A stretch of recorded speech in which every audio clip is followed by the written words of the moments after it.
കൊല്ലം പട്ടായിൽ നിന്ന് കാണാതായ കുട്ടികളെ കല്ലടയാറ്റിൽ മുങ്ങി മരിച്ച നിലയിൽ കണ്ടെത്തി. 9ാം ക്ലാസ് വിദ്യാർത്ഥികളായ ആദിത്യൻ, അമൽ എന്നിവരാണ് മരിച്ചത്.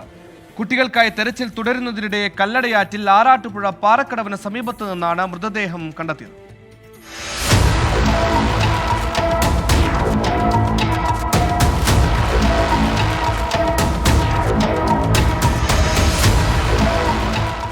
ഇന്നലെ ഉച്ചയ്ക്ക് സ്കൂളിൽ നിന്ന് വീട്ടിലെത്തിയ ശേഷം കുട്ടികളെ കാണാതാവുകയായിരുന്നു.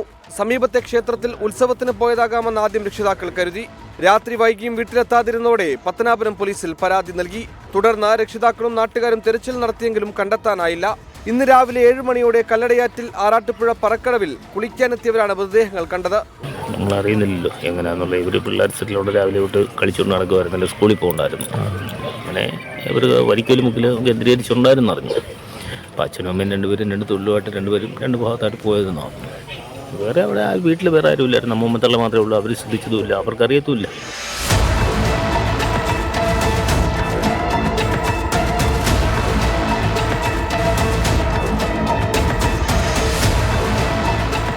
കുളിക്കാനിറങ്ങി അപകടത്തിൽപ്പെട്ടതാകാമെന്നാണ് നിഗമനം.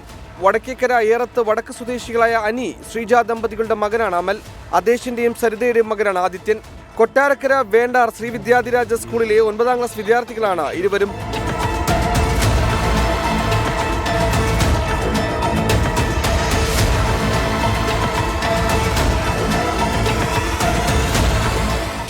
കൊല്ലം.